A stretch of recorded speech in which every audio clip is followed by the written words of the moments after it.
We're live. Hello, Internet. We're all back once again to complete the reading of The Chronic Crisis of American Democracy, The Way It's Shut by Benjamin Studebaker. We're going to finish the epilogue. We're going to have some discussion. We have some odd time windows meeting up, so we're starting a little later than we anticipated.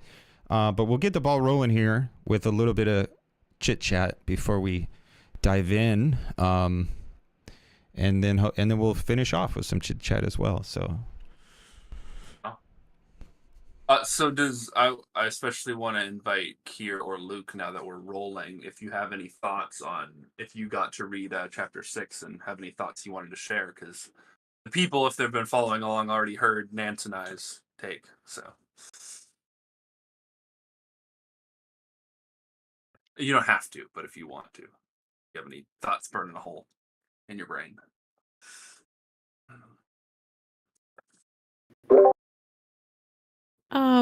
Yeah, I think just the multilateralism would only work if there was a real threat of unilateralism, and unilateralism is only possible in a crisis moment. Like I think even just like being able to understand like 9/11 better in that context, right? Because it was so clear that 9/11 was used as a pretext to go and grab a bunch of oil.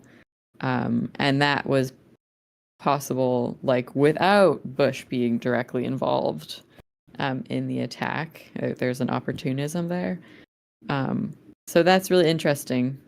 As like, I think I enjoyed the chapter because it was like, okay, this is impossible, this is impossible, this is impossible. What would it take for something to happen? And I think also just the idea that like if you actually wanted to create an alternative eventually to the Democrats and the Republicans, you would have to run candidates in both.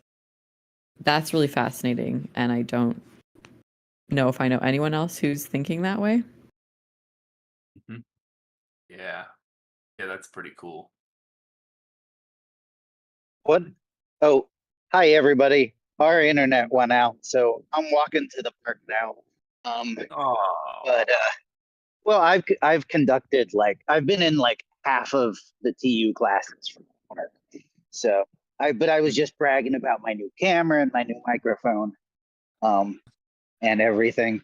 But yeah, I'm back. I'm curious what that would mean, what you were just discussing here, like what it would mean for a coalition to be able not only to run candidates in both parties, but to be able to both have candidates in both parties and still have some sort of coherent coalition that exists between those two candidates.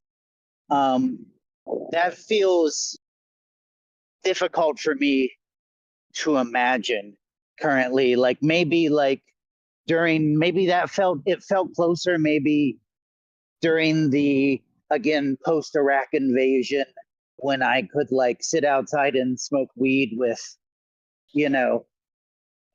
punk rock anarchists and left-wing or like right-wing libertarians and be like, yeah, man, Bush sucks. But I don't know that there's that many people I feel like I could find coalition with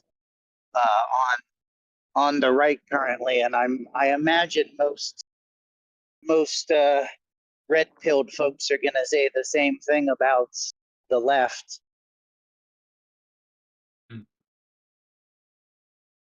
Yeah. I agree with that it's difficult to imagine that, but I also think like how much of this polarization is fake, and like if you were to start finding a way to cut across it to begin with, like it might be easier to cut across the polarization than we with a para party than we realize right now. Well, I don't think of the 3 Ians that were at TU Con, I'm not sure any of you were present for the conversation Dave and I had outside after our little yelling match, which was all about finding this kind of solidarity. And the one thing I mentioned, like that, okay, so like my union is a working class union, which means that it's made up of fallen professionals, like kids who got art school degrees and now change diapers for a living, or people who got philosophy degrees and now change diapers for a living. And we're working side by side with, middle-aged African American ladies who work 3 jobs and are, supporting a family and stuff like that. And we'd like to, I don't know, I think people would often assume that there's a lot more political similarities between these, Southern evangelical Black communities. Like the reality is, if we all sat down and talked politics, we would end up having a big argument. But like at union meetings, we don't talk about, gay rights. We don't talk about abortion. And it's not to say that these aren't real issues that need to be addressed politically, but what we talk about is organizing union actions, so that we can get better wage offers, so that we can get protections for our coworkers. We have this thing that crosses what would otherwise be a political divide, because we have this shared interest in the shared economic interest. Right. Being 5,000 people who have the same employer, even though we're all doing radically different things and come from fairly different. Yeah. And yeah. Oh no, I was just gonna say on that note, like, my initial thought when the para-party idea is brought up, and when I'm reading, I don't know what Benjamin actually thinks, but my assumption when I hear the idea is that like it would be founded on the shared economic interests of people. That would be the point of it, So a way to do like the same kind of union politics, the bread and butter issues across the political like machine. You know what I mean? To bridge those divides that are, like I was kind of saying, are kind of real but kind of fake too, because we have so many economic issues that we have in common. Yeah. So that was my assumption, kind of. Yeah. No, so it's not that I would say maybe that the differences that are dividing us aren't real, but that the perception, this partially media, I would say largely media generated perception, that those differences are more important than the shared similarities we have of wanting all our kids to have health care and wanting a 4% pay raise this year. Yeah. It's interesting to me that we were just listening to Benjamin talk about Plato, and when we broached the one, the I don't know, the facticity of the one, when you try to discuss it, when you kind of levy predicates at it, you kind of destroy it. So naming is negating. So it's difficult to talk about the one. You kind of just have to accept the one. And I mean, I think there's valid approaches to not doing that, but like there's a point when dealing with the one methodologically, like you can't deal in predicates. You can't deal in kind of particularities. You have to deal with the universal, because that's what the one is. The one is the universal. And it's interesting, like if you think of politics as a question of what is good and how do we achieve good for others, it would make sense that we should look for universals rather than things that are contingent on things that are the niche qualities or qualifiers of people. Yeah, and it is interesting how the media has levied our particularities against being able to develop a universal politics. But a lot of people think that left means universal politics and right means particular reactionary politics. And I think that's untrue. I also think that like there are still these like major contradictions or obstacles. Like in Canada, we have like a serious housing crisis.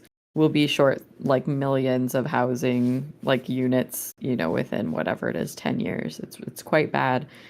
But there are a bunch of very specific policies that have gotten us to this place where we have like giant firms that own thousands, if not tens of thousands of rental units in the cities and so on and so forth. But there is a true material tension, which is that a not insignificant number of the population, their wealth is in their house. And so really the only way to make housing, well, one of the ways that you make housing more accessible is to lower the value. And so it really is a case of like, you know, if we want to benefit this part of the population, we need to lower the housing prices. But that's screwing over these people. But if we keep the housing prices, like we try and keep them where they are, it screws over those people. And it's an actual, a real clash that like is not like superficial or only cultural or whatever. It's like it really is like mainly generational, but you know, people are going to leave houses to their children, so there will be always be this home owning class that is like, you know, at opposition to the needs of those who don't have it yet. This is the primary way non-white Americans generate middle class wealth, is through home ownership, property ownership, and rentals. That's how not the working class non-whites in our country generally raise themselves out of poverty. So because being able to buy a home and rent the back room of it is a lot more likely than becoming an athlete or a celebrity or all the other things my students tell me they're going to do as their plan for when they grow up. So like when you're right. Like those are, we have to keep in mind that those are the people that are going to be hurt the most impacted. It's not going to be, you know, when we, I don't know, seize the means of. Yeah. And I just want to add to that here too, that you're so right to bring that up. And like, I don't want to do this, like we can bring back Bernie Sanders platform again thing. Because I don't really know if we can. I don't know, but like, you're so right, because one of the things that, like, I was just talking to my sister about this, that like I was talking about how like racism being rooted in material conditions, and like how she was saying, which is true in many cases, and this is what I said, like this is true in a lot of cases, that look like sometimes like when people are coming to take our jobs, like when brown people are coming to take white people jobs, that's the rhetoric, right? Is that sometimes that's complete bullshit. Like, because you're not competing with Mexicans for agricultural jobs. You're not, right? So it's total bullshit to talk about it in that context. But when it comes to trucking, it's different. It's different when it comes to trucking. There's a trucking podcast I listen to. It's called The Voice of Gord, and I really enjoy it. But I would recommend listening to it. But he points out again and again, and not in like a racist screed kind of way at all, but how like, look, the trucking industry is going down the drain in terms of standards of work. And at the same time that that's happening, and part of the reason, part of the story as to why that's happening is because there's tons of immigrant labor which is coming into it. It's part of the story. It is. It's something you can't just hand wave away. And the reason is because you can pay people lower who are depending on remittances that they're sending back home to their families. If they're depending on remittances, the dollar is much more valuable to them than someone who's trying to build a life here, on and trying to buy a house here and trying to raise their living standards here. So these are real problems. They're not just like completely made up, and that's kind of the roots of racism, is it's based in a lot of like these real intractable economic issues, that you can't just hand wave away as like complete bullshit. So when I'm saying like some of these things are made up, like, yeah, there's a grain of salt to that, because not all of them are made up. Some of them have real material bases, and I think part of the para party, the other thing it has to do is has to maybe be like, maybe the second you create one para party, you create the model for that. Maybe 1,000 flowers bloom after you do that. Maybe there's a shit ton of them the second you create one. Once that appears to be a viable model, maybe a lot of people are going to start doing it. So, just some thoughts.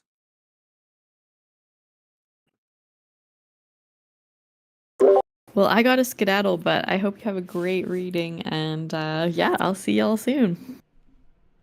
Bye, Thanks. Kira. Bye. Thank you for coming. Bye. Yeah, thanks for stopping by. All right. On that note, should we begin? Shall we? Yeah, let's go. Cool. All right. Epilogue. We're on page 185. All right. I'll start. Again, it's like 4-ish paragraphs, and then we'll pass to whoever wants to go next. All right. This book is a work of political theory, albeit a work heavily shaped by the events of the past 2 decades. I start following the news in the year 2000, when, as an 8-year-old boy, I developed a strange obsession with the presidential contest between Al Gore and George W. Bush during the 2000s. I was attentive, but pre-theoretical. I had broadly progressive, liberal positions on most issues. In particular, I opposed the Iraq War because it struck me as deeply stupid. There were no weapons of mass destruction. Democracy would not solve all of Iraq's problems or bring peace to the Middle East. When President Bush was re-elected in 2004, I began to wonder if representative democracy itself was deeply stupid. I have since developed a more complicated relationship with progressive liberalism. But this intuition from childhood that American democracy can produce stupid decisions, that democracy could not solve Iraq's problems, and therefore democracy is not to be treated as infallible or beyond criticism, stayed with me. It was not until sorry, I'm a little sick. It was not until after the global economic crisis of 2008 that I began to read political theory in a serious way. I went to an American public high school in Valparaiso, Indiana, where political theory was not assigned. As I approached university, I gave myself 3 different works of theory to read. First, Plato's Republic, then Hobbes' Leviathan, and finally, Marx's Manifesto, along with a chunk of Capital. On the first pass, it was not the differences among these theories that stood out to me, but their similarities. Like many naive readers, I tend to think that every smart person I read agreed with me in their own unique way. I de-emphasized the areas of conversation in the service of constructing my own view. Once I came to university, I was trained out of this, but I have retained a willingness to be syncretic, to consider how seemingly unrelated works and perspectives might be combined to produce insights that cannot be had by staying within one phylum. I came to the University of Warwick in 2010. While at Warwick. Is that how you say it? It's Warwick. You say it. You said it right the first time. It's Yeah. One of those Britishisms. Yeah. All right. I came to the University of Warwick in 2010. While at Warwick, I was significantly influenced by Tim Fowler. Tim, who is now a lecturer at the University of Bristol, gave me my first informal instruction on many of the canonical texts. He taught a brilliant module on issues in contemporary political theory. The emphasis at Warwick tended to be on analytic political theory. It is important to be clear, to be precise for arguments to be constructed in a transparent and accessible way. Consistency was highly valued. It was a very philosophical approach, tending to focus around what the concept of justice requires. My undergraduate dissertation reflected the more normative, moralistic focus characteristic of Warwick's politics department at the time. In that dissertation, I read Rawls against Rawls, arguing that democracy was unable to deliver on Rawls' conception of justice. In particular, I was frustrated with the level of economic inequality democracy was generating. In 2013, I wrote, "If Rawls was right, and the liberal egalitarian conception of justice is the correct one, most developed democratic states have grown measurably less just in recent years."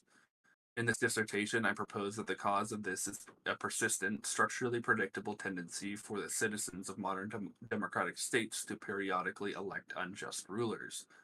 Justice is a necessary part of any good society, and if our political structures result in the denial of justice, it is necessary that we question their soundness in the first place. I'm going to leave off right there. The argument was subversive from the point of view of democracy, but it was otherwise straightforwardly Rawlsian liberal. Its implications were technocratic. I was still very young, and I thought that if educated would-be professionals like me had more political power, we would run the economy in a more just way. But even then, at the age of 21, something gnawed at me. I was aware that many people disagreed with Rawls about justice. These people disagreed with me about it too, and they would go on disagreeing with me, even if I spent years trying to refine Rawls' view to make it better in various ways. The following year, I went to University of Chicago, becoming part of their Masters of Arts program in the Social Sciences, MAPS. It was at Chicago that I first spent serious time with continental political theory. Coming from Warwick, the style of French and German theorists initially struck me as pretentious or unnecessarily obscure. Often, we would read these works in isolation, without a thorough grounding in the traditions that preceded them, and this made it harder to properly assimilate them. I remember struggling with the dialectic of enlightenment, unable to make sense of the distinction between instrumental and substantive reason. Ultimately, it was the courses I took on ancient political thought that helped me make sense of this literature. When I studied Aristotle's Politics, I noticed a distinction he draws between the virtuous craftsman and the vulgar craftsman. I wrote, "The vulgar craftsman, because he is guided by the profit motive, conflates that which earns him money with that which provides for the good. As a result, even when the vulgar craftsman has leisure, he does not put that leisure toward virtuous purpose. Instead of deliberating about how to act, about the good and the beautiful, the vulgar craftsman uses his leisure to deliberate about how to produce in such a way that he will further maximize his potential financial gains. It is for this reason that Aristotle endorses with enthusiasm the Theban notion that the ruler should abstain from participation in the market.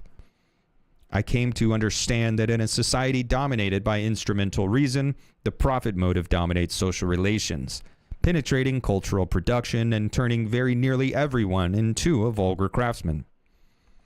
Since, for Aristotle, the vulgar craftsmen are unfit to rule, a capitalist democracy in which the profit motive dominates is a political system in which no one is fit to rule in the Aristotelian sense. If American democracy is to work, it must therefore require less virtue from its citizens than Aristotle asks of his." It became clear to me that to demand that everyone converge on one conception of distributive justice asks too much from the citizens of a capitalist democracy. In my master's dissertation, I shifted focus away from justice. I began to argue that rising economic inequality threatens the democratic system, and that redistribution is necessary to prevent political instability. The thesis drew substantially on the work of Austro-Hungarian economic historian Karl Polanyi, along with some contemporary political scientists like Carl Bois and Larry Bartels. I tried to ground the argument in history and in empirical economic text. The argument was still motivated by a normative commitment to improved standard of living for ordinary Americans, but I papered over this normative commitment with a thin, sticking plaster. At 23, I proceeded to Cambridge for the PhD. Cambridge was and is quite different from Chicago or Warwick. There is more emphasis on the history of thought, and the history of thought is taught in a more comprehensive way. Eventually, I started teaching the 3 histories of political thought papers at Cambridge. Each paper featured a wide range of topics. Preparing to teach these papers forced me to become substantively familiar with many theorists whose names I had never heard. With some theorists, I had pompous with some theorists I had pompously ignored, and with some theorists I had encountered only in a superficial way.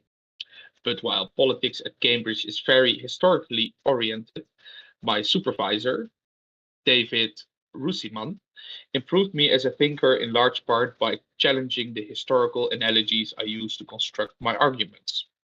At an early meeting, he asked me an essential question. Yes, there are a number of ways in which the post-2008 crisis is like previous crises.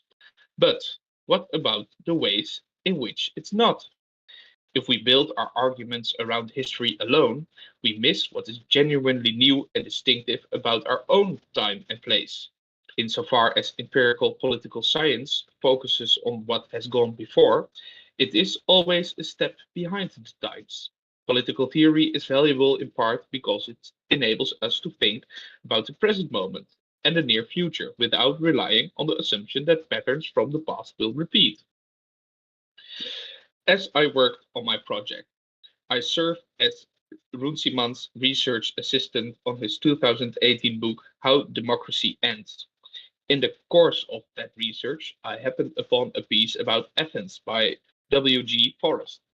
It included this passage about why democracy was so deeply entrenched there. The most important part, once again, is that the stability of democracy is undisputed. But now this stability is analyzed. Sea power depends on the demos, and the demos depends on sea power for its profits. The demos knows that profits reach it safely only under a democracy. Ergo, so long as Athenian sea power lasts and the profits come in, there will be democracy. There is inefficiency and corruption in this democracy, a point that Aristophanes makes all the time, but the demos finds it worthwhile to put up with this in order to get its benefits. The demagogues are much less competent than clever young men would be in running the country, but again, they add to the demos' pleasure because they strengthen the democracy and increase the benefits. Therefore, they are not to be got rid of. In fact, it is no use hoping to change any details, however much in need of change they may be. All minor points are necessary side effects of democracy, and since democracy cannot be shifted with all its weaknesses, it must be accepted.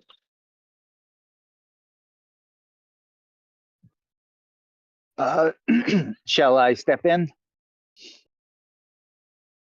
In Forrest's account, there is plenty of awareness that Athenian democracy is not really run by the people, but by the demagogues, by the class of talkers. There is awareness that in all sorts of ways, Athenian democracy performs poorly. But there is, nonetheless, a set of reasons Athenian democracy cannot be shifted. No matter how many deficiencies the clever young men of Athens identify in the Athenian political system, none of that criticism changes the fundamental. In my note on Runciman, I wrote, Forrest goes on to say that those who wish to get involved in politics would realize they had to beat the demagogues at their own game. The alternative was to stay aloof from it all, or perhaps drink yourself to oblivion. This description of Athens reminded me very much of the current situation in the United States. Ancient Athens is, in many respects, nothing like the contemporary United States. But in this one respect, the contemporary United States struck me as more similar to Athens than to, say, Germany in the 1930s. The solution was not to do a historical comparison with Athens rather than Germany. It was to dispense with, I think we're on the next page. Oh yeah, Sean, With we got historical comparisons altogether, and to instead think about embedded democracies in the abstract. Do I have one more paragraph? The PhD thesis became focused around whether economic inequality could cause a legitimacy crisis in an embedded democracy, in a wealthy democracy with a long established history, where it is hard to imagine any alternative political system finding traction. As the work went on, it focused more on the concept of legitimacy, drawing increasingly heavily on Bernard Williams. Chapter 3 of this book is perhaps the closest to that thesis in both style and content. As the thesis focused more heavily around Williams, I became increasingly engaged in the Bernie Sanders movement. I wrote many blog posts to support the campaign, and I wrote pieces for the Huffington Post and Current Affairs. Sanders emphasized the importance of economic inequality and economic rights, especially in 2016. If democracy could not be shifted, then staying politically engaged meant finding a way to beat the demagogues at their own game. I supported Sanders in an effort to reconcile my own politics with the view that we are stuck in the existing democratic system. But the Bernie Sanders movement ultimately failed. It failed because it is, for all the reasons I've detailed in this book, extremely difficult to deliver meaningful economic change through the American political system. Significantly for the development of my own thinking, it also failed in part because many rump professionals did not get behind it in 2016, and in part because it became dominated by the concerns of fallen professionals in 2020. This made me take a long, hard look at my own politics. In the early to mid 20s, I naively assumed that most professionals had views similar to my own on distributive justice and on the economy. I also naively assumed that most professionals were prioritarian in Rawls' sense, that they would put the material needs of the poor and working. Sorry, I'm fucking up this sentence really bad. I also naively assumed that most professionals were prioritarian in Rawls' sense, that they would put the material needs of poor and working class Americans above their own selfish causes. I was mistaken on both counts. There are some professionals who prefer centrist candidates. There are some professionals who care more about social issues than economic issues. And there are some professionals who are under too much stress to do politics in a strategic way. This disappointment in the professional class reminded me of Aristotle's comments on the vulgar craftsman. Professionals relate to the market in a fundamentally troubling way, and it affects professional class's ability to play a constructive role in politics. In my teaching, I became increasingly interested in ancient political theory, especially Plato and Aristotle, and in the Marxist tradition. But while I increasingly found myself sympathetic to Marxist critiques, I nonetheless opted to frame my PhD around legitimacy rather than ideology, and around Williams' conception of legitimacy rather than that of Habermas or Rawls. I did this because I was increasingly interested in the descriptive question of whether the American political system was in crisis, i.e., whether it was stable, whether it was even capable of being sustained as a modus vivendi. It seems increasingly obvious to me that if it was stable, it was not because it was stable for the right reasons. I do not think that I do not think the American political system is just, has ever been just, or is ever likely to become just. I do not buy into the Whiggish moral progress narratives we associate with Habermas and his followers, nor do I have confidence in the revolutionary dreams of Zizek or Bolivar. My view of American democracy is most similar to the view Forrest ascribes to the clever young men of Athens. It cannot be shifted, but it is, to put it bluntly, a bit shit. My question then is whether this bad, defective system can continue, given how bad and defective it is. I do not think American democracy can be justified normatively, nor do I think it can succeed in justifying itself descriptively. But this doesn't stop it from continuing on, from muddling through, to use Runtsman's words. To put it a different way, Marxist theorists are right to criticize capitalist democracy, but they are wrong to think that it will give way. The liberal realists are right to think that capitalist democracy is very durable. Is a very durable, tanky political system, but they are wrong to think that it is a good system, or that most people today are living well. American democracy is much more miserable and much less just than the liberal realists admit, but it is much more durable and much harder to shift than most folks on the left acknowledge. In point of fact, the question of whether the American system is just and the question of whether it is stable have little to do with each other. This book syncretizes Marxist critiques of capitalist democracy with liberal realist apologies. That said, while both Marxists and liberals often like to imagine that capitalism and democracy can be treated as separate, I emphasize their interdependence. The economic system and the political system are mutually reinforcing. Each contributes to the horrendous dysfunction of the other. Yet, at the same time, each helps to sustain the other in the face of that dysfunction. There will be no democratic solution to the capitalist problem, and there will be no capitalist solution to the democracy problem. There is no version of democracy that is untroubled by class conflict, and there is no version of capitalism that is well regulated or morally contained. What we have is chronic agonism and chronic agony. For the most part, I've tended to prefer to put the argument in terms that are more liberal realist than Marxist. Many Americans are unfamiliar with Marxist language and find continental political thought obscure, frustrating, and inaccessible. I want Americans who have received a conventional liberal education to be able to read this book and make sense of it and engage with what it has to say. I do, however, insist on talking about class. Without class, economic discussions become unsubstantial. They start focusing too much on income or education level as mere signifiers, and too little on the effects the performance of particular economic roles has on people's values and worldviews.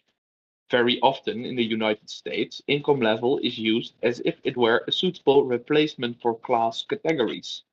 Income level groups to get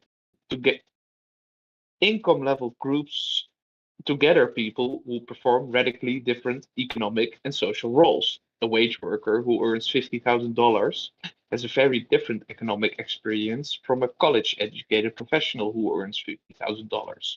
And they both have a very different economic experience from a small employer who earns $50,000. Reductively collapsing these three different experiences into an income band is a form of social scientific malpractice.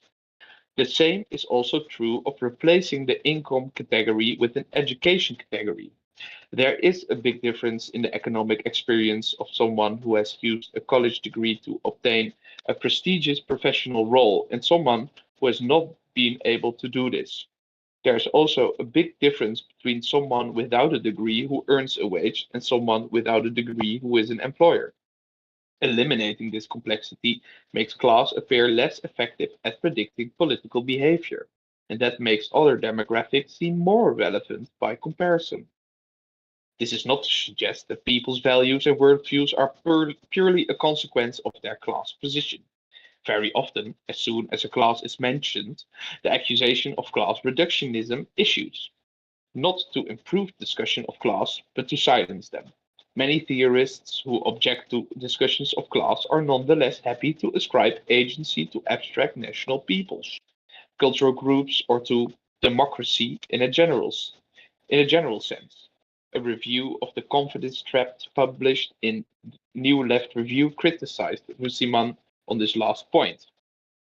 If crises are arbitrarily selected and redefined to fit Rusiman's conceptual mold, democracy is risibly hypothesized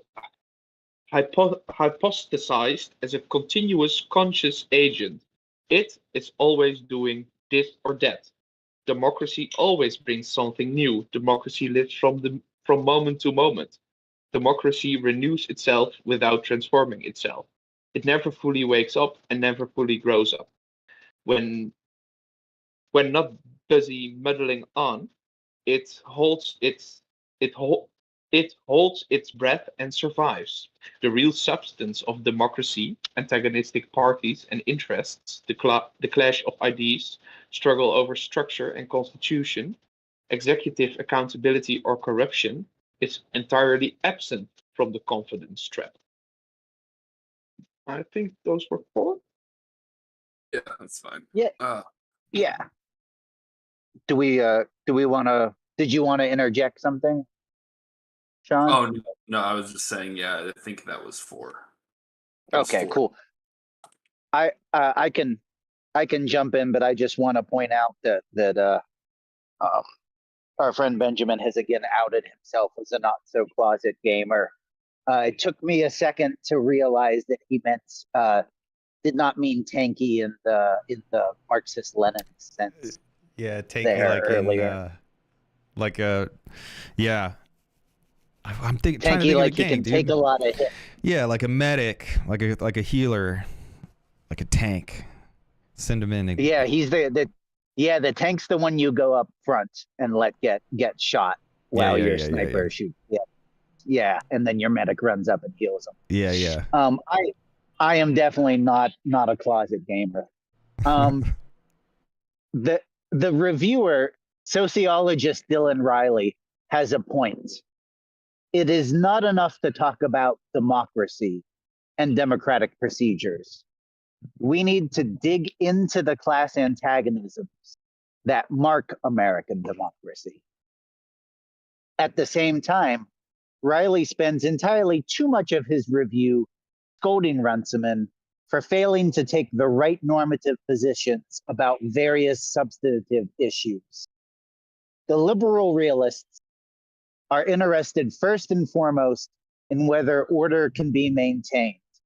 So when Runciman and when I talk about crises, we are talking about situations in which there appear to be very real, very serious threats to the survival of the political system, to the order of that system, to the order that system exists to maintain, or to the fundamental character of that system or that order. We are not merely talking about cases in which we normatively judge the political system to have failed to live up to some conception of justice. The political system morally and normatively fails every second and every minute of every day. Its moral failures are not crisis making, they are utterly banal. What is remarkable about political systems is their ability to maintain order despite their hypocrisy, despite the fact that they very clearly vitiate not just the moral, vitiate, I do not know that word, I'm sorry, vitiate not just the moral standards of left-wing commentators, but even the moral standards they themselves purport to uphold. Runciman makes the very clever point that these hypocrisies do nonetheless have a normative effect on political systems, because states claim to exercise power in a morally susceptible way, or morally acceptable way, they must try to be seen to do this. And in trying to be seen to do this, they act better than they would if they dispensed with their lies. States tell legitimation stories. They tell stories about why you should accept the order. They, one more time? Vitiate. What's that word? Instantiate? Oh, hold on. Where are we at? Yeah, sorry. No, that's a different word. States tell The word, legitimate the word, order. They instantiate. the order, instantiate. Yeah, sorry. I'm doing this all like on a thumbnail. Their stories are not true, but the effort to keep the stories plausible sounding forces states to conduct themselves in a more restrained way. Legitimation stories are built around certain key abstractions. In chapter 4, I make specific reference to liberty, equality, and representation.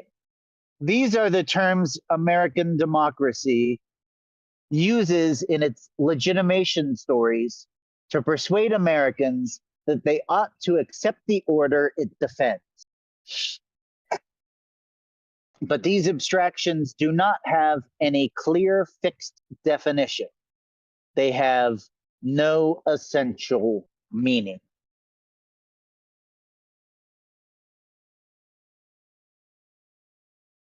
Up in I'm just like nodding along a lot because I think he makes a lot of good points. Like especially about the thing where like just because 3 different people are in the $50,000 income bracket doesn't mean that they should all be thought of as like in the same class or in the same category or whatever.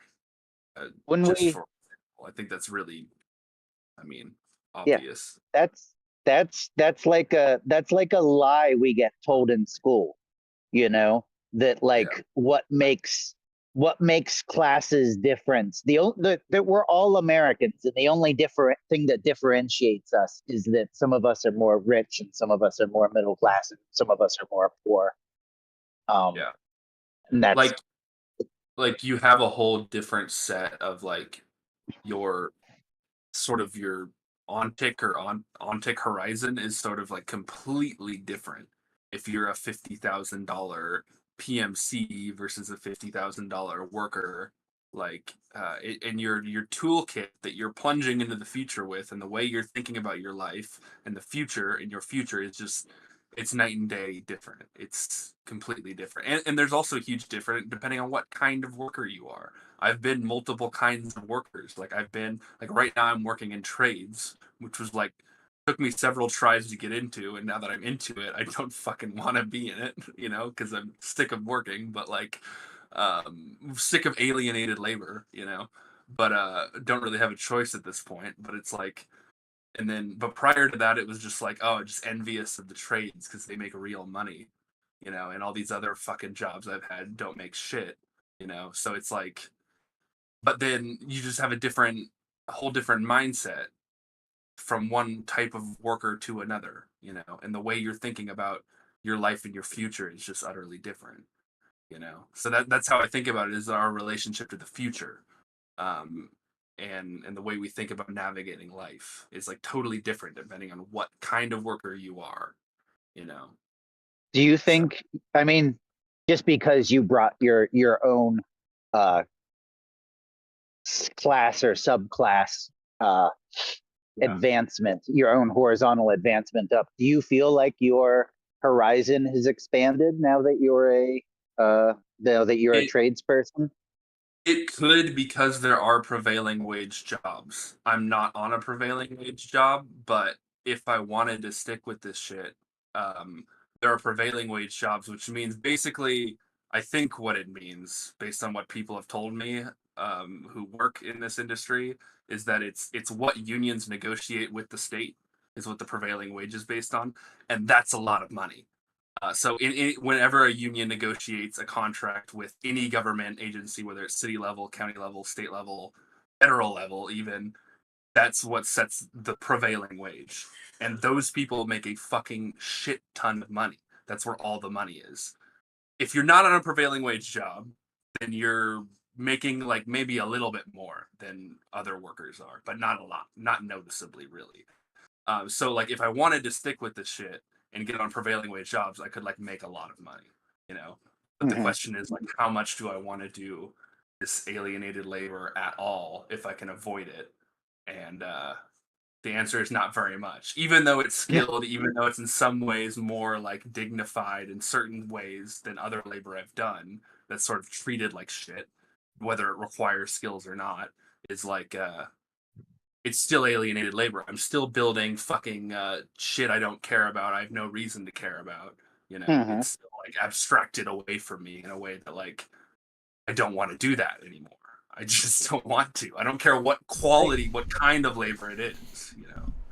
So, Do you think if you were working for the state, not just that you'd be, you know, on a prevailing wage track, but do you think you'd be more invested in the labor you were doing? well, if I was making $90 an hour, it would the fact that it's alienated labor would like Would hurt be less. assuaged. It would hurt less. It would hurt a lot less. Yeah. If I was making $90 an hour, which some prevailing wage jobs are making up to like $90 an hour and doing the same work I'm doing. Right. I'm not on one of these now, but if I could get in the door and get in one, you know. So, yeah. Dude, I don't know. think It's like now I'm at this weird place. Now we're talking about me, which who cares? But like, now I'm at this weird place where I'm like, fucking. Do I try and stick with this shit and make a lot of money, or do I try and focus on writing? And I really just want to focus on writing and thinking, but there's like no money in that at all. So I don't know. Anyway, I think first of all, it's difficult to think about the future. It's very difficult to think about the future. I think about the future a lot, and more often than not, it takes me to a very dark place because I'm not convinced anything is going to be okay.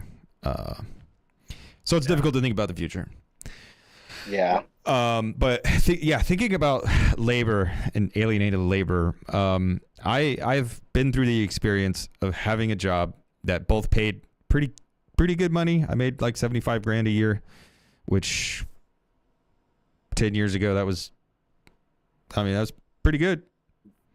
yeah. So it was a good wage or salary, but like it was good money, and I felt fulfilled. I was doing cognitive behavioral therapy with kids, with adjudicated youth, and these were kids that we had counselors and case managers who would go into jails and like select candidates for our programs. It was like a boot camp for fucked up kids. And at the time I really believed in it, and it felt like my labor was not alienated, but I was able to pour my entire being into these kids. And like the reason that felt so fulfilling for me is like personal. I identified with these kids, and it felt good to be able to do that, to spend all my time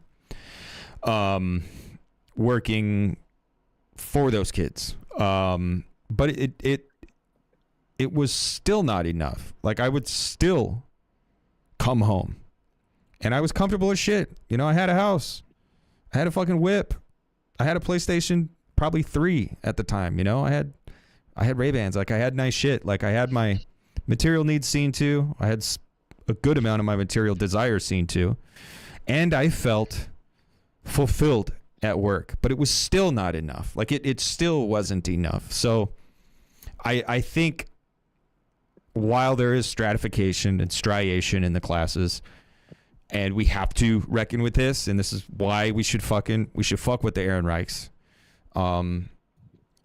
It's legit, but also there is a universal incompleteness to the American experience. And to even say, I don't know, Luke, I don't want to speak for you, but I can only imagine living in Western Europe.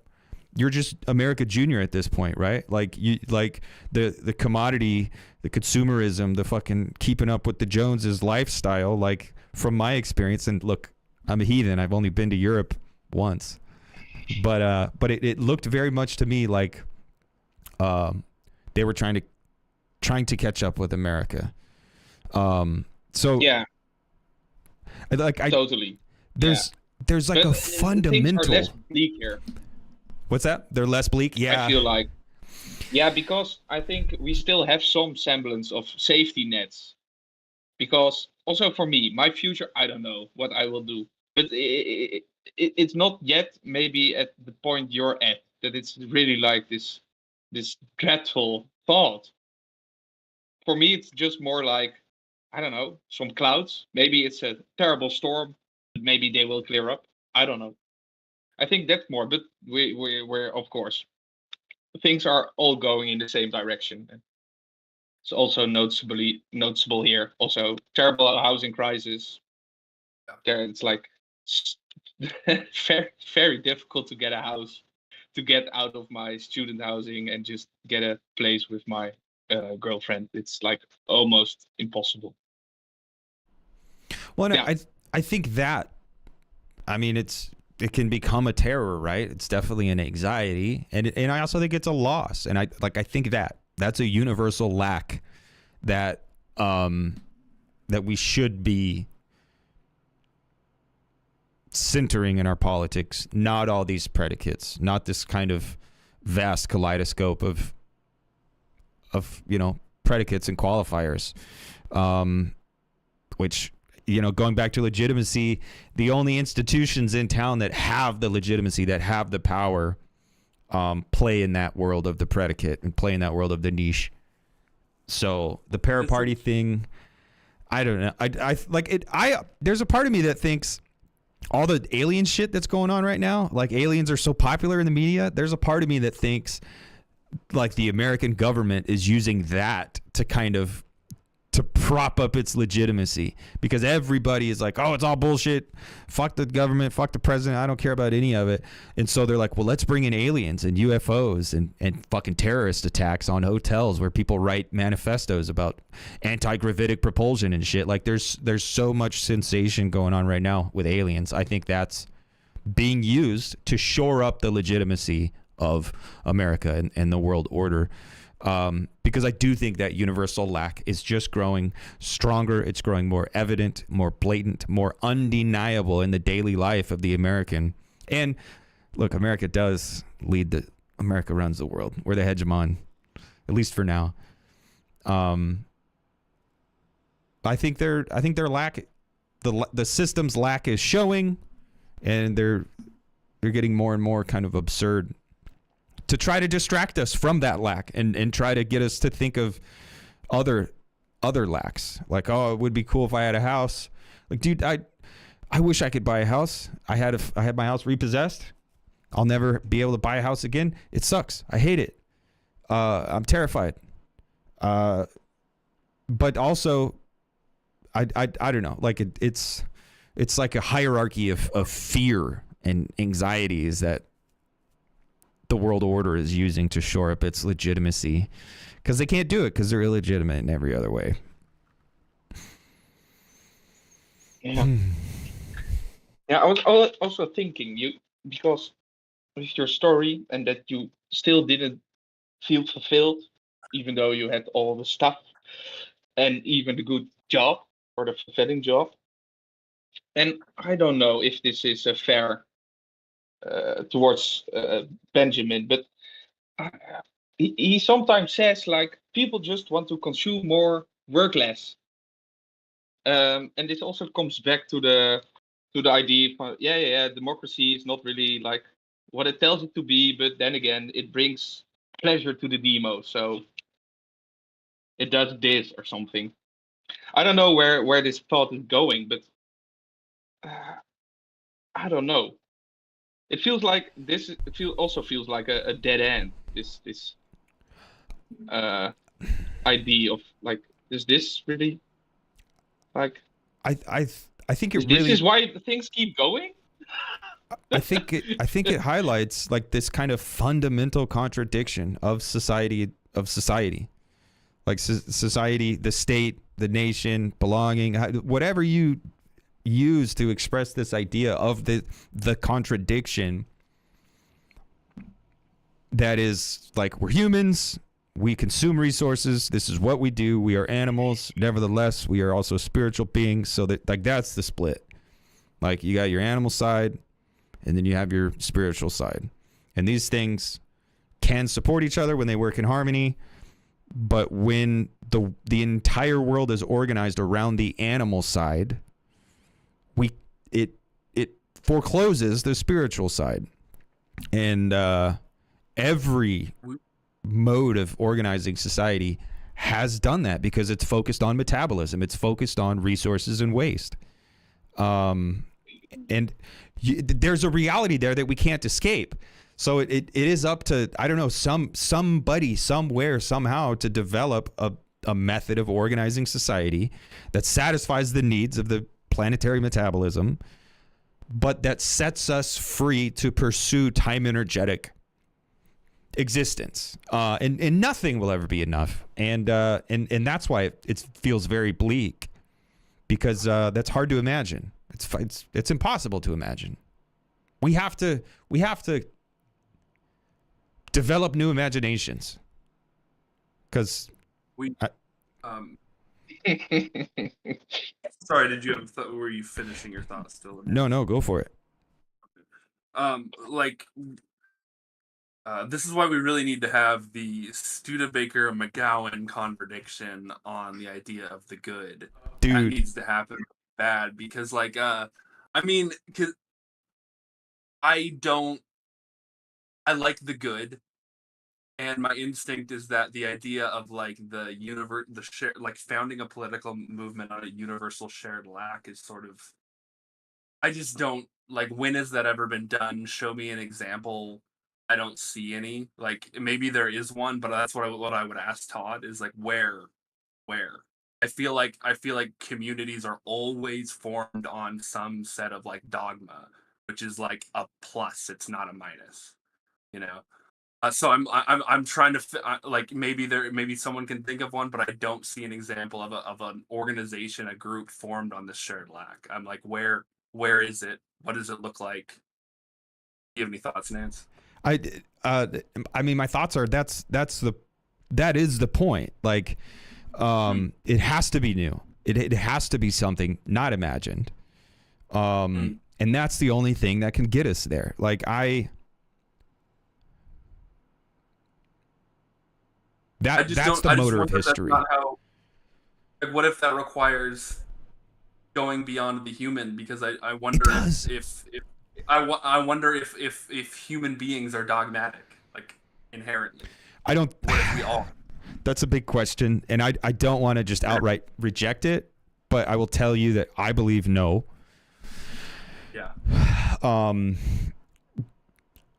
And as far as might we have to transcend the human, I do think yes. I think that's the question. Like, that's the question we should be asking. And I would prefer to ask it as a human than have it answered by a fucking algorithm. But the algorithm is answering that question for us right now while we stay in this world of fucking predicates and qualifiers and fucking particularities and look at me and la la la and look, man, I get it. It's a horrible fucking world we live in, but also it's on fire and it's about to fucking end unless we can figure this shit out. And part of me does like part of me agrees with the lack thing, because like what I want out of my life right now isn't to be complete in any way. Like, what I want is to be lacking in the way I want to be lacking. You know what I mean? Like, or to be oriented in a direction that's like towards an objet that I'm obsessed with, not one that I don't give a fuck about. Like, you know what I mean? So like, yeah, the objet of like finding the truth, that's what I want to be oriented towards. But I'm constantly forcibly distracted by my material conditions in sort of not being oriented towards that objet. So like, part of me is like, maybe this is the thing, but part of me is also just like, I don't know. I also feel like maybe, I don't know. I feel like people need a positive thing to orient themselves around also. So this is the contradiction I'm trying to, Okay. I think the negativity is a positivity. So I think finding a better way to communicate it is necessary. Is what Rollins wants to do and what Todd wants to do with like a shared lack, that idea of a shared lack, that's already become a dogma. The second you put it into words, you dogmatized it. So it is a positivity that's trying to describe a negativity. Yes. So. Yeah. Well, and I mean, that's why we have never answered this question in history, because it's a tall order. But this gets to Plato a lot, because like Plato's trying to, like what Benjamin was just talking about, is like I think the whole thing is like he doesn't want people to be false philosophers. He doesn't want people to forget that, like, you can never get, I don't know. I don't know Plato that well, so correct me if I'm wrong, but you can never like really get at the good. You can never really pin it down. You can't ever pin it down. And so like it's something that you're always trying to get some corner of, but but it's never going to be pinned down. So you can't dogmatize the dogma in a way. You'll this never. Is why I like to compare, this is why I like to compare like Protestantism and Judaism, where I feel like in Judaism there's more of an understanding of interpretation, whereas in Protestantism it suffers from this like, oh no, I have the truth. Literalism. No, I have the truth. No, I have the truth. And we're going to create a million factions because like we're always arriving at the truth a million times over and over again. You know what I mean? Whereas like Judaism is like we're always interpreting. Is the kind of and that's an oversimplification. There's probably, I'm sure there's people the truths in this book. Sorry to interrupt. I was going to say the truths in this book, we just need to read it in a way we haven't read it before, versus Protestantism, which is the truths in hearts. I prayed on it, so I know it's true. There's definitely a me over we there. Oh, sorry. Go ahead. No, sorry. I was just saying, or to add to that, like, or the truth is just in the book and you're reading it wrong. I'm reading it right. Everyone else is reading it wrong. Yeah.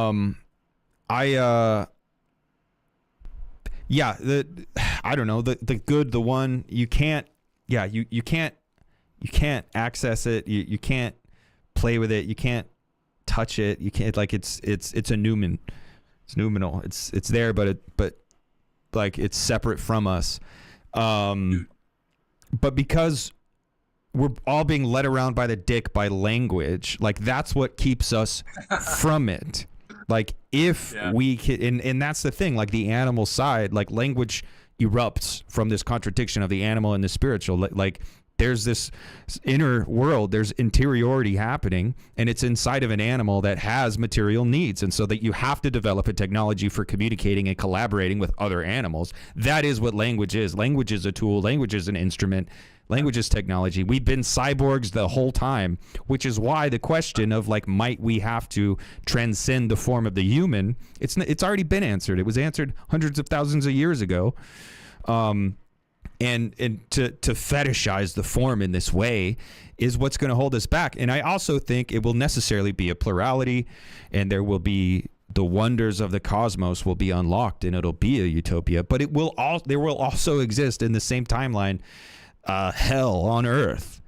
And I think for me anyway, that was a huge turning point in my thought, where it was like, no, literally, we're not free until we're all free. I guess I changed to being, well, we're not free until everyone who wants to be free is free. Because sure, maybe there are some people who love their alienation, love their oppression or whatever. They shouldn't hold down the future. And the people who can't get out from underneath the fetish and the objectified, ossified form, language, techne, utility, instrumentalization, like all these things. I think maybe we could get to the one in this spiritual way that's non-animal. And when I say non-animal, it necessarily, you're not in the world of language. You are in the inner experience. And that can't be operationalized. I can't share that with you. I can't even express that with you. I might not even be able to cognize that, because the minute I cognize it erases it. Maybe. Yeah. This is why I said last time, like, and we're going far afield, but this is why I said last time that, like, maybe I'm a materialist who believes in God. Yeah. Because, like, I think the second that you say, like, even the statement, like, I believe in God, even that sentence is like, okay, as soon as you say it, you've just sort of pinned God down. Because you have an idea in your head about what God is, and that's what you believe in. You're an idolater already. You know what I mean? Like, the second you say, I believe in God, and that forms an idea in your head about what God is, you've already created an idol of what God is. Like, the second you've done that. So the only way to say, like, I believe in God is to be like, I believe in something that I can't possibly grasp, something that I can't possibly, like, in just, like, utmost humility. You know what I mean? Hell yeah. That's how I'm thinking about it. But,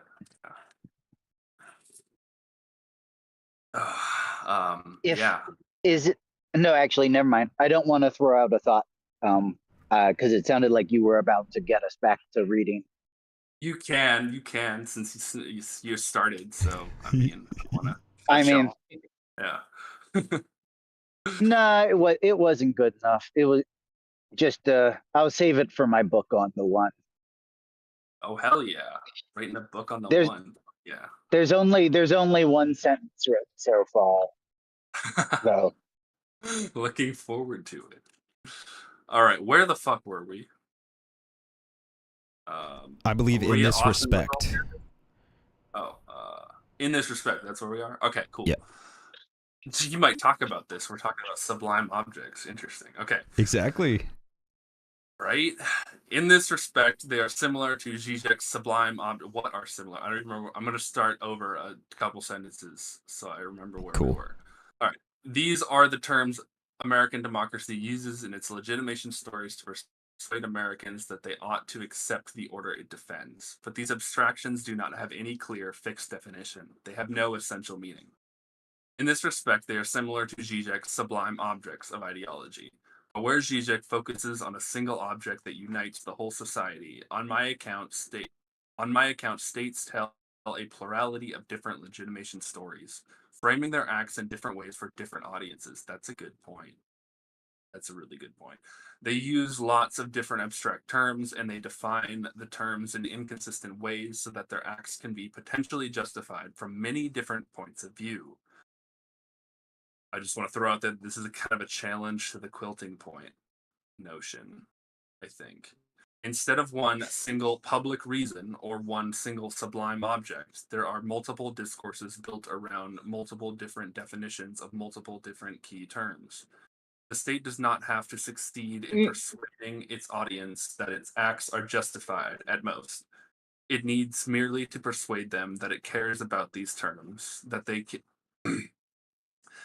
can use these terms to hold it to account and to potentially improve its behavior. The definitions of these terms themselves are objects of political struggle, and the distribution of wealth and power affects who is in position to define them. Often liberal theorists are interested in gradually extending these terms, in making them more demanding or more encompassing, to bind the state and slowly but surely domesticate it. On this liberal view, the state's moral stance is adopted for pragmatic reasons, but then it becomes a political straitjacket. Liberal realists purport to have dispensed with moralism, but we see this same impulse in Runciman's book and in Williams and Sklar's? I have no idea how to say that. Yeah, Sklar. Is it Sklar? Okay, Yeah. just how it looks. All right, cool. I just didn't know. These theorists do not think that liberal democracy will fulfill a moral vision, but by having to pretend to fulfill a moral vision, it will come closer than it otherwise would. I differ insofar as I think that even this is too much of a progress narrative. I do not think liberal democracies are gradually and incrementally delivering a kinder politics. On the contrary, it is my observation that while political professionals prattle on about kindness in the culture, their economic policies grow ever crueler toward the poor and working people. the people whose labor allows us to write. Benjamin's writing is great. I'm so glad that he acknowledged that and put it that way. Yeah, man. Yeah. I wrote this thing about parasitism. Yeah. Is my Substack post, which is very much like, yeah, up that alley. Did you read, what book was that, dude? The Nietzsche, the Aristocratic Rebel? Let's finish this. Let's finish. Okay. The state is not being slowly domesticated by liberal mores. On the contrary, the state is being dominated by oligarchs and corporations, and increasingly it no longer needs to be viewed as morally legitimate to succeed in maintaining order. It runs increasingly on despair, on the fact that the political imaginarium is so thoroughly restricted that it is impossible to believe that there might be any better way of doing things. The American political system is attacking our imagination. We think in movies. It finds ways to turn even seemingly radical, subversive critiques to its advantage by inducing would-be critics to use its terminology.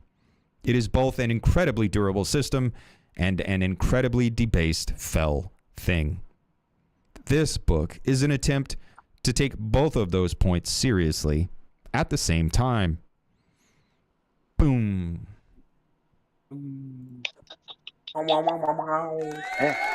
That's how you do a parallax view, folks.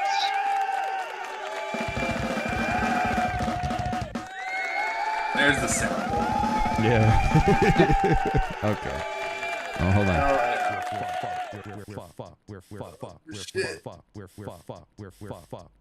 That's the message of this book.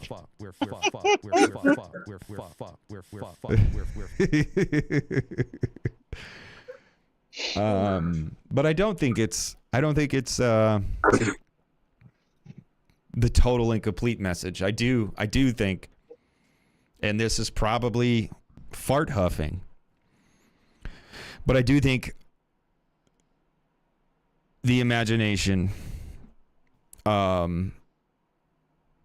is the only political tool we have left to us, and I think it can be harnessed to ensure a human future. Now, I'm also aware,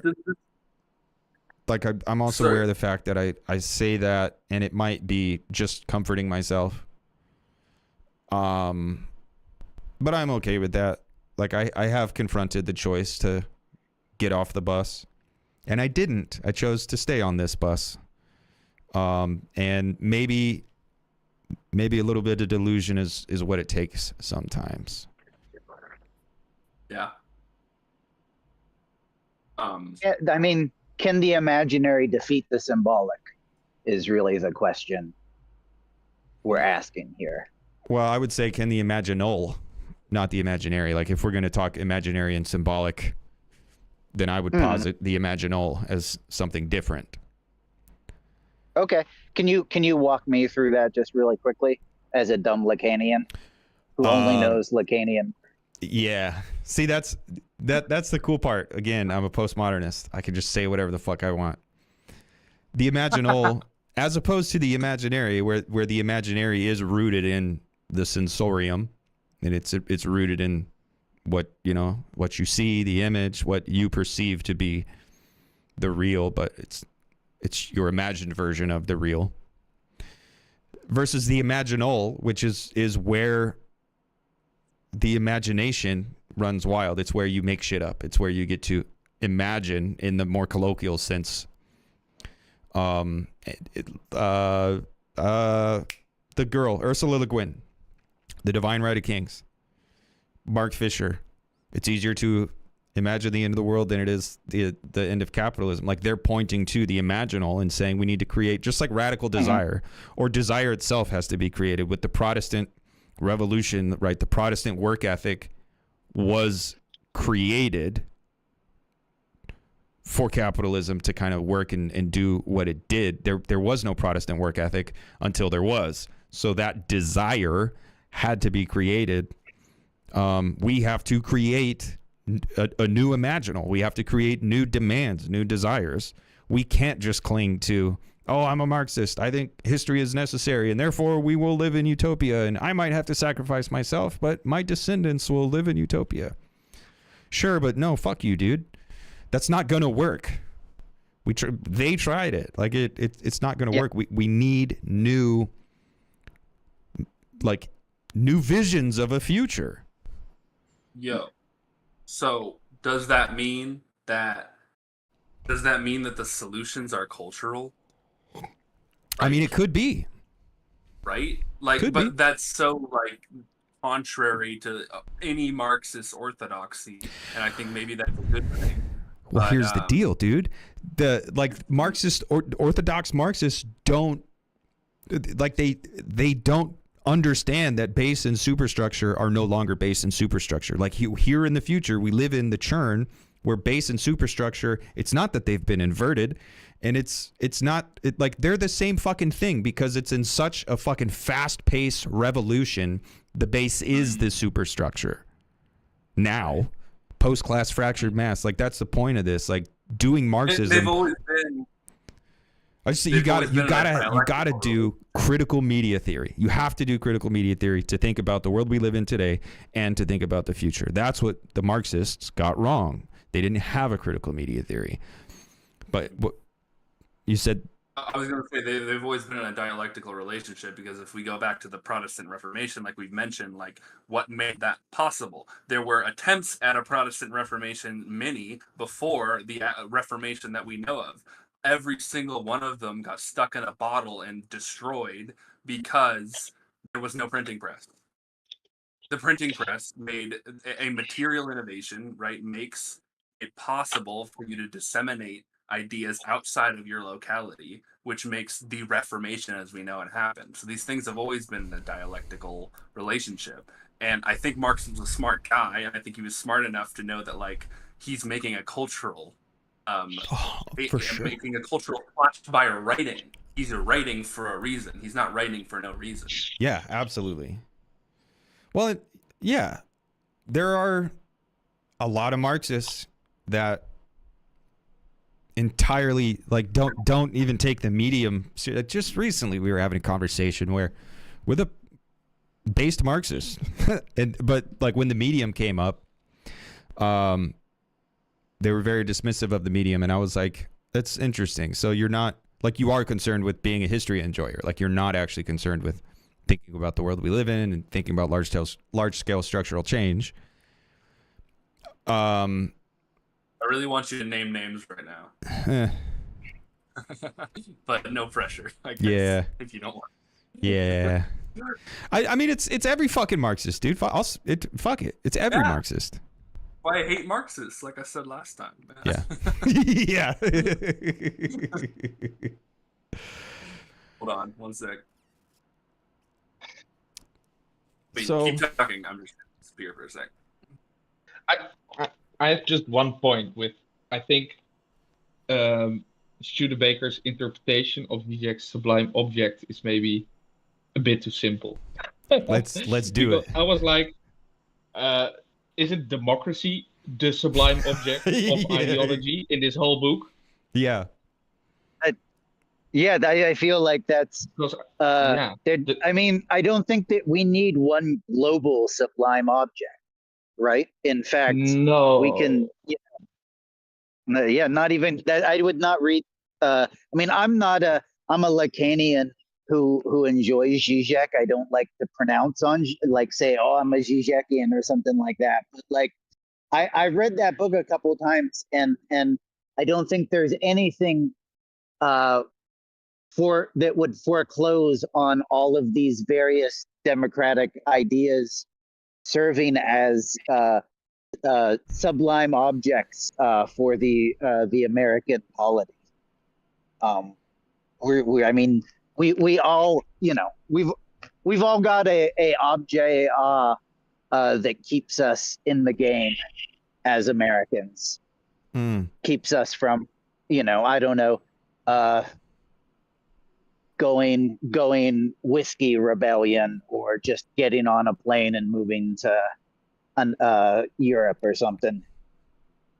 Mm-hmm. Mm-hmm. I had a thought, but I lost it.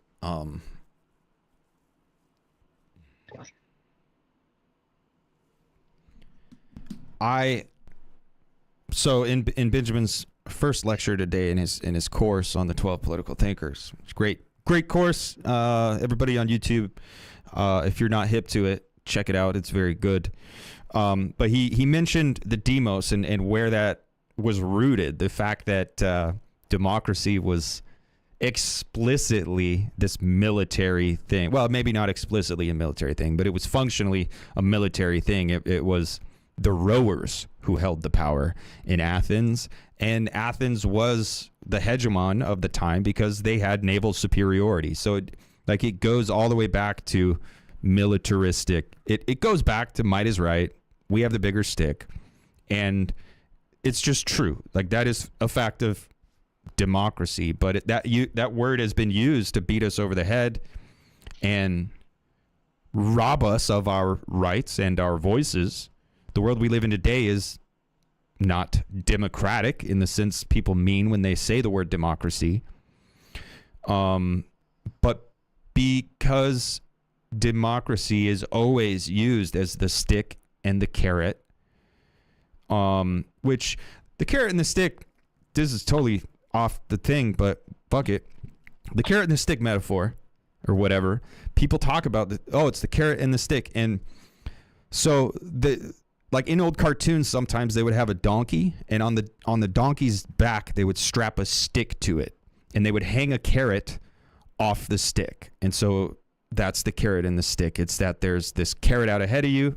Could even be a sublime object, right? It's this thing that you could never achieve. Objet, maybe. Because it's there. It exists. You can see it. But so the carrot and the stick means basically kind of objet, kind of this thing. It's leading you around by the dick, as I like to say. But when people say carrot and the stick, they always imply there's a carrot, and the carrot will be the reward, and there's a stick, and you will be hit with this stick if you don't do it right. So that's just an interesting little thing about the metaphor of the carrot and the stick. I guess it has a dual meaning. And I never know which way people mean when they use it, but they both work, because to say the carrot and the stick, it's to say you're being gaslit. Like, oh, if you go forward, you'll get the carrot. And democracy is used to gaslight us all into putting up with the world we live in. And but I mean, yeah, it's yeah. Oh, I was gonna say, I mean, they both work too, though, because if you do, like, if you're chasing that carrot, but if you've got the stick at your back, if the cop is there, then you've got the fantasy of fear, the anxiety of fear of the of your skull getting cracked, or however else the state would punish you. Yeah.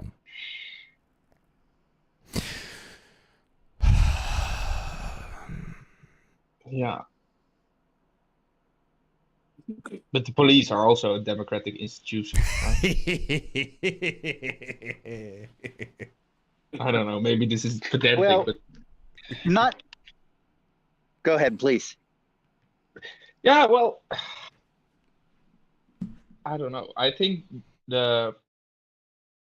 most normies, they think of the police as, I don't know, just democratic or something, or at least just like, I don't know, they just maintain our democracy. You don't want anarchy, right? Yeah, they maintain the necessary And I order. think the Yeah. Yeah, I don't know. Maybe this wasn't even your point with the whole carrot and the stick. I think it's interesting that you can indeed see it as the stick that extends the carrot so you cannot get it, or the stick that beats your ass so you can never, I don't know, look at maybe there's, I don't know, an apple instead of a carrot. No, just keep walking Yeah. towards the carrot. There's that, there's the realization you have, the office moment where you say, oh, it's the same stick. The carrot that the stick that smacks you in the ass is the same stick that keeps the carrot out in front of you that you keep chasing but never grab. So that becomes the Fichtean Anstos. That becomes kind of the object of your desire, but also the thing that is keeping you from achieving your desire. But, and this is Sean, this is what I appreciate about you. Like, you have multiple times made a point to say, but maybe there's a real democracy. Like, maybe democracy can be real, can be made realized. I feel like that's an important point. This is what I realized. It just hit me right before you said that. I just had an epiphany as to like the two things that annoyed me about reading Plato. And like, even as Benjamin convinced me it was necessary. One is that thing I mentioned, is the long periods of ascent that I didn't understand, and that was very helpful, Benjamin, for helping me bringing me closer to understanding that. But the other thing is what I realized is like, this is a constant frustration I've been having, where I'm like, why the fuck is like what seems obvious to me all of a sudden doesn't seem obvious to anyone else? And that's that like democracy is a value that we should care about. Because like, it just seems like what I want to ask is like, is democracy a part of the good? Like, and the reason I want to ask that is because like, what I want to ask is, does anyone have virtue if they're not choosing to have virtue? If you're having virtue because you're just essentially deceived by a noble lie into having it, are you virtuous at all? Does your virtue matter at all? And I think this is the thing that I couldn't realize, like what was sticking in me. Why is it that I want to say like democracy is a value that's important and that matters? The idea of democracy, right? Not the current not the current insult to democracy.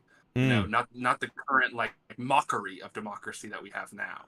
But I was realizing that I kept bumping up against people that don't have this idea of democracy as a value. And this is why I have this instinct, like democracy good, the idea of democracy good, that not everyone has. So, yeah. Well, the idea of the university is a great book.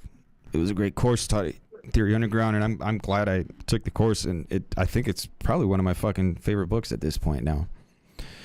And it is doing this thing. It's doing a rejection of the university in its current form. It's also rejecting kind of the university in every historical form, and it's positing this idea of the university, and we could even interpret it as like a form. The fact that there's this idea out here that we will never reach, we will never achieve it, but nevertheless we should pursue it. That's the idea of the university. And I don't know, you could write something called The Idea of Democracy that, to that effect, and maybe it is something that we'll never achieve, but maybe it is also something worth pursuing. I think it probably is, but also I'm not convinced. Yeah, well, and there's sense to be made out of using the term democratic, like a government being more or less democratic.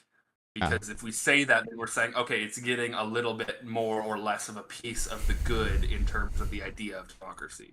You know, and so in that respect, if we think about the Roman Republic, I think the Roman Empire was more democratic than the Roman Republic had been. Because the Roman Republic was just pure oligarchy. At least the Roman Empire had a little bit of like responsiveness to the people. You could petition the emperor. You know what I mean? And there was more of a sort of the bread dole and sort of things, and land redistribution was what brought the empire into being. Or like this whole tension over like land redistribution was a whole part of that story. You know what I mean? So it's like maybe a totalitarian government can be more democratic in some sense because it's populist, as opposed to a oligarchic republic, which just doesn't give a fuck about the people in any way, even lip service. They just don't care at all. You know what I mean? Yeah, I mean, my initial response to that is to just say, well, that's Bonapartism. Yeah, I know it is. And maybe that's, I don't know, maybe that's better than what we have now. I don't know. I'm not saying it is. I'm not saying it's not. Well, and decent as an abstraction of good. Maybe sometimes we have to settle for decent if we ever want to have hope of achieving or attaining good. Yeah, that's true. Being realists, but also, I don't know, maintaining, maybe you even have to maintain like a cognitive dissonance where you kind of live in the world and you do the best you can possibly do, but you also never stop fighting for the impossible. Maybe. I think that's what you have to do, right? That's the only, because we're never going to achieve the impossible by definition. We're never going to get to good. We're never going to live in the world of forms. And so like we have to just like make the best of this shitty, stupid circumstances that we're in, and that's life. That's it. And so that's why it's like when in like questions of authenticity, for instance, the only relevant question is, are you being as authentic as you can given your current circumstances? From where you are you being as authentic as you can? Not like, are you being absolutely purely authentic? Because the second you think you're being completely absolutely authentic, you're definitely not. Yep. You're definitely not.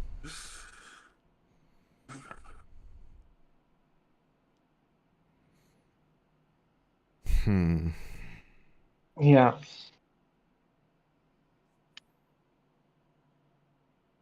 I think this epilogue really like brings the importance together of like the democracy and the economy. Like these things can't be separated. And what you said, Nance, about in ancient Greece, that the demos is basically like just the people who can do the things, the necessary things.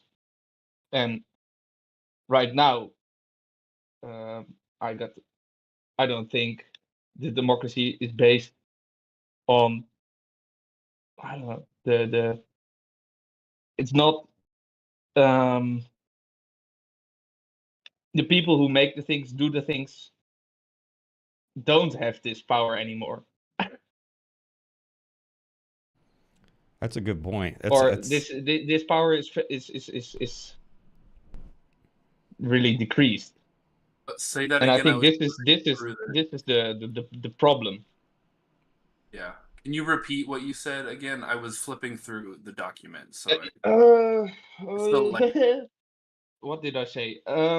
The connection between the democracy and the economy, and that in ancient Greece, the demos was basically the people who made the things, did the things, and the people who wanted things needed the people who make the things to do the things.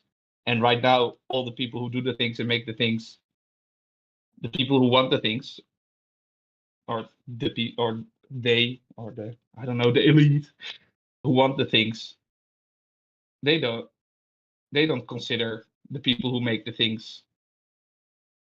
They're just totally replaceable. Yeah. And maybe this in ancient Greece, this wasn't that much of a problem. Because they weren't replaceable, because they had to row the boats, right? Yeah. Now, and right now, everybody can row a boat.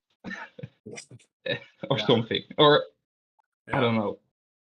And that's the fear about robots too. Yeah. Where's labor power going to rest when robots and AI do all the work? Yeah.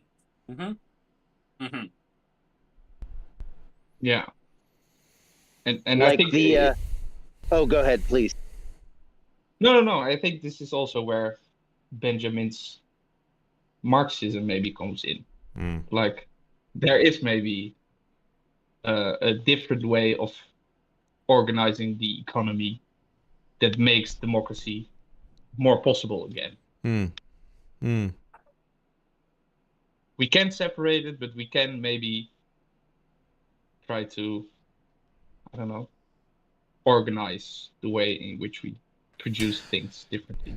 Yeah. To make Yesterday, on the M Stew, we talked with Dr. Lori Johnson of, I think, K-State, Kansas State.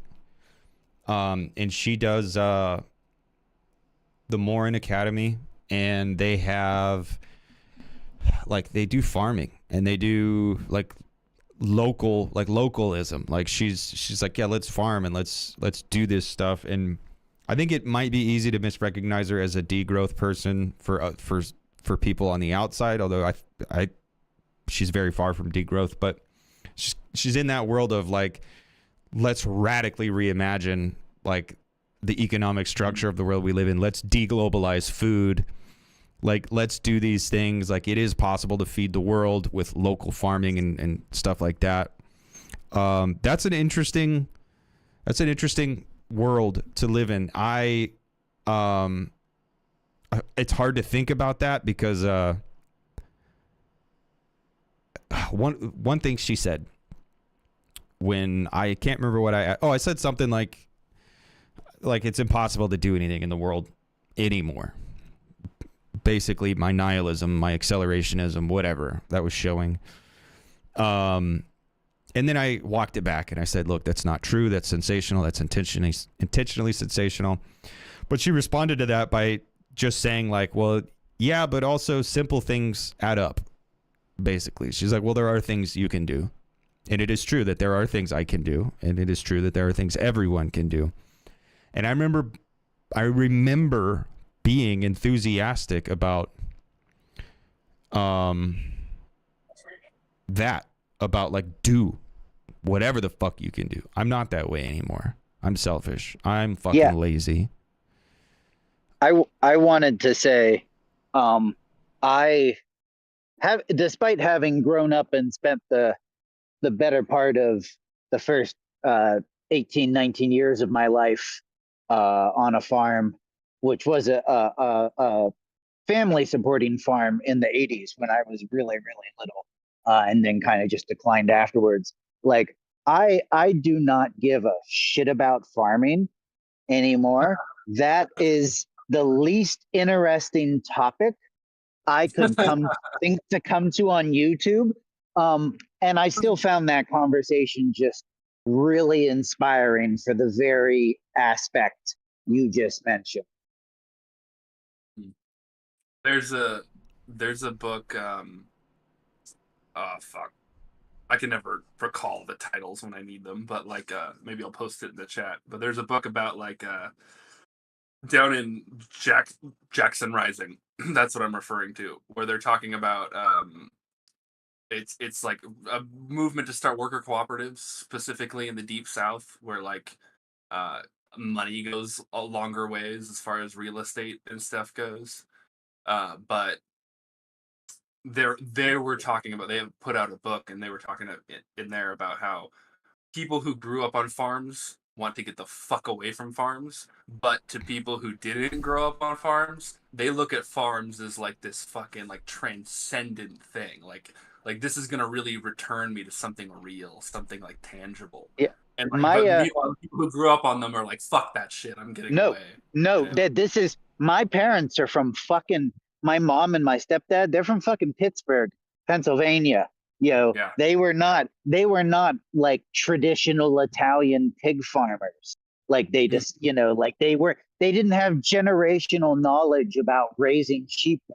They just were like, yeah, here's how we're going to deal with all this corrupt Reagan administration. We're going to go into the woods and like be hippies and have a be hippies without the commune.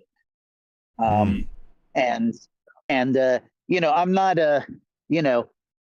not trying to put a damp in anyone's dreams, especially given, I know that like this is what Dave and Ann are planning to do And the difference there maybe would be that there isn't intergenerational in that family that they will be inheriting. But yeah, no, that's absolutely true. Yeah. And There's the point that they yeah, were yeah, making is just that like it actually works though. Like it's not just like it's a fantasy in the mind of urbanites. Like when they actually go do it, they actually end up loving and being successful at doing it. Like it wasn't just merely like, oh, they have a fantasy and then they go and they will start working with their hands and they hate their life, and it was actually it kind of works for some reason. yeah, no, that's a. I don't think my parents regret it at all. Yeah. It took me a long time to come to terms with, like, I guess, forgiving my mother for making that choice of because she had the master's degree. She like quit her her literal professional managerial role for the Bureau of Indian Affairs, um to go be like a hippie in the woods. But I don't think she regrets it for a moment. And like me wanting to get away from it, I have to reconcile that with like how much I hate my childhood. I have to reconcile with how much my mother loved my childhood, for example.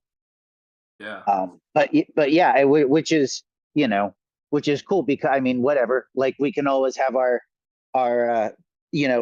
moving to Berkeley was the object off for me as a teenager.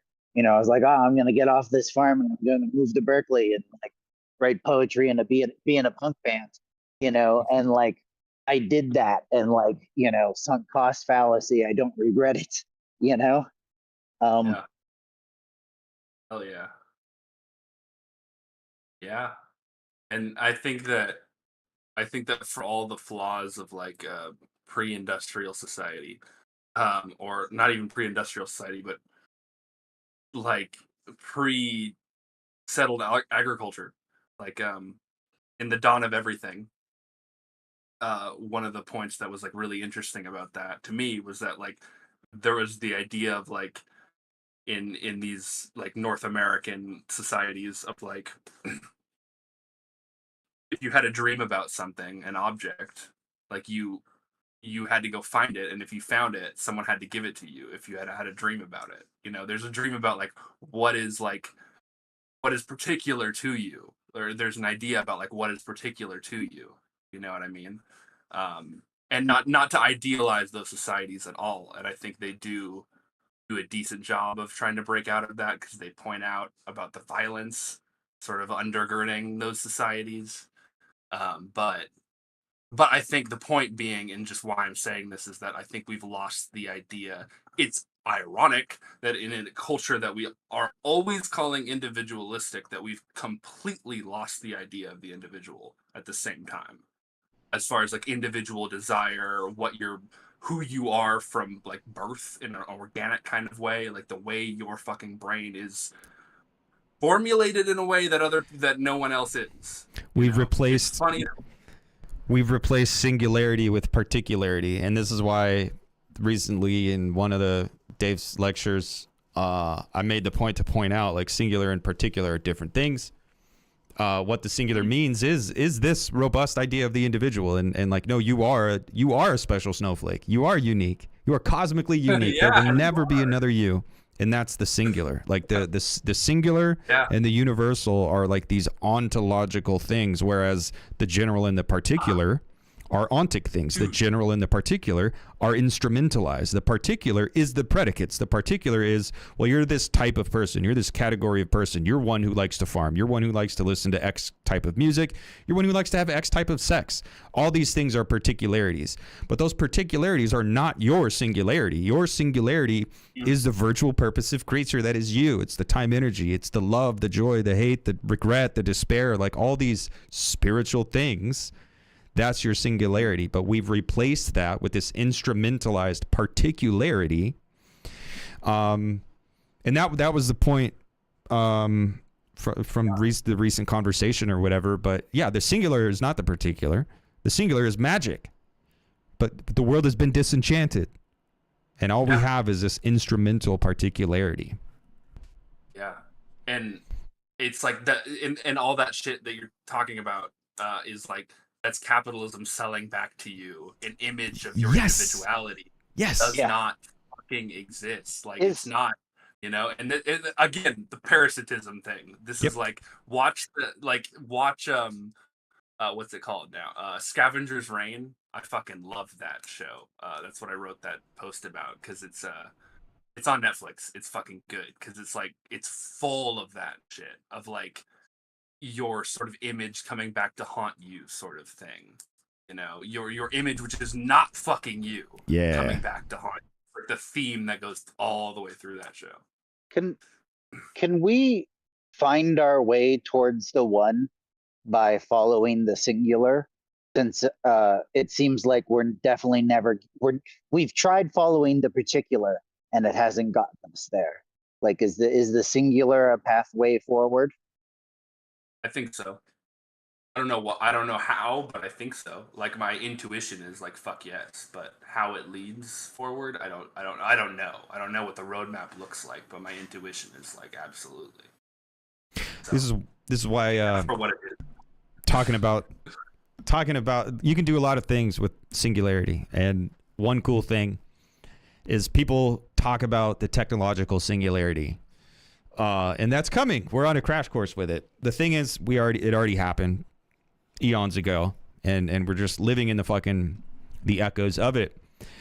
But we are approaching a point in time where a time energetic singularity might be possible, and that would look like basically a society predicated on time energy and freeing us up to be able to pursue our singularity itself. So yeah, I think it's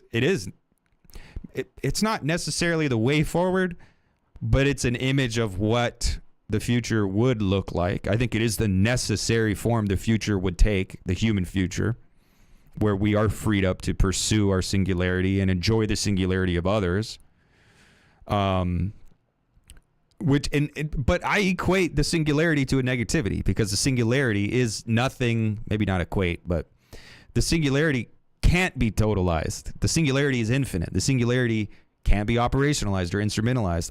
Naming is negating.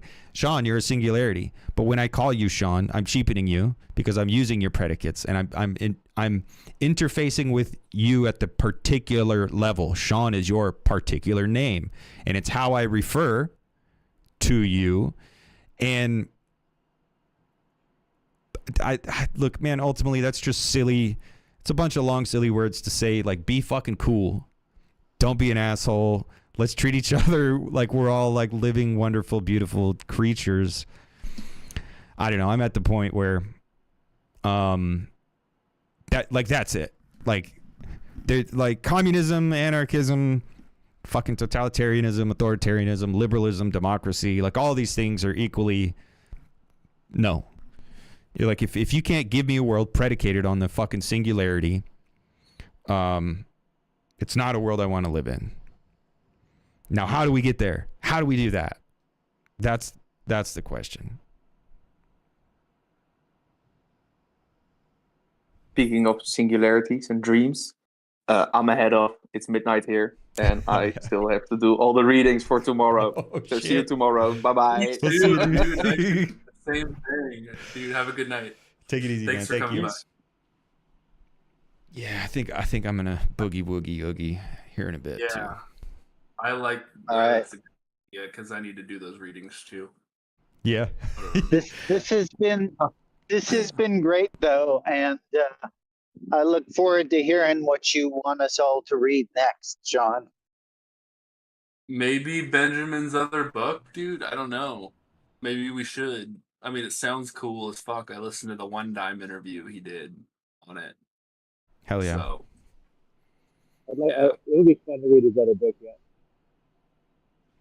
what was that, Brian? No, the stupid headphones aren't very good, I guess. I I would also enjoy reading his other book. Oh, Open cool. to other suggestions too, but that would be good. Yeah. You guys in Discord can't see it, but YouTube can see. Well, okay, that's not the actual cover. That's just the PDF, but YouTube is getting a sneak peek of legitimacy in liberal democracies.